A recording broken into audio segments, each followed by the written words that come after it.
by Saraswati माता विद्या के दाता, सरस्वती माता विद्या के दाता, दाल भपाती है विद्या लेकर जाती है, दाल भपाती है विद्या लेकर जाती है।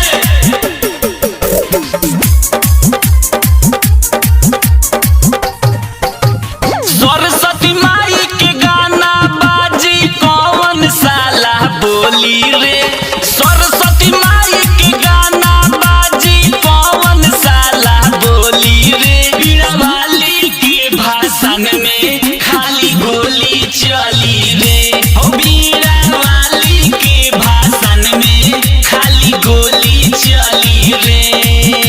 सरस्वती माई के गाना बाजी कौन साला बोली रे, सरस्वती माई के गाना बाजी कौन साला बोली रे, बीड़ा वाली के भाषण में खाली गोली चली रे, हो बीड़ा वाली के भाषण में खाली गोली चली रे। सरस्वती माता विद्या के दाता, सरस्वती माता विद्या के दाता, दाल भपाती है विद्या लेकर जाती है, दाल भपाती है विद्या लेकर जाती है। पूजा होला चारू ओरी हंस हवे सवारी, विद्या के दाता सरस्वती माता आवेली हमारा दुआरी। अभी आप सुन रहे हैं PH म्यूजिक की संगा प्रस्तुति। पूजा होला चारू ओरी हंस करेली सवारी, विद्या के दाता सरस्वती माता आवेली हमारा दुआरी।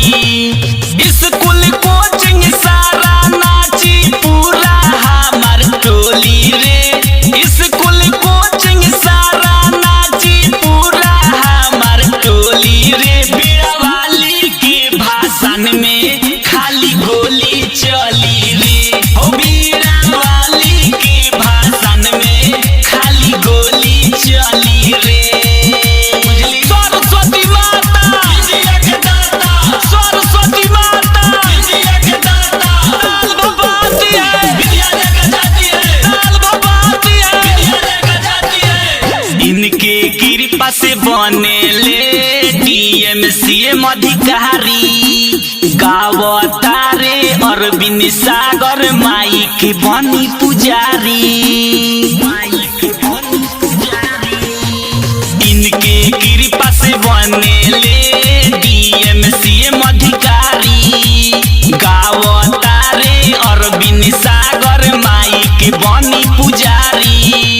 राइटर रंजित कहे भरेली विद्या के ई झोली रे, हंगामा हुसैन कहे भरेली विद्या के ई झोली रे, बीड़ा वाली के भाषण में खाली गोली चली रे, हो बीड़ा वाली के भाषण में खाली गोली चली रे। अमन रिकॉर्डिंग स्टूडियो दिल्ली।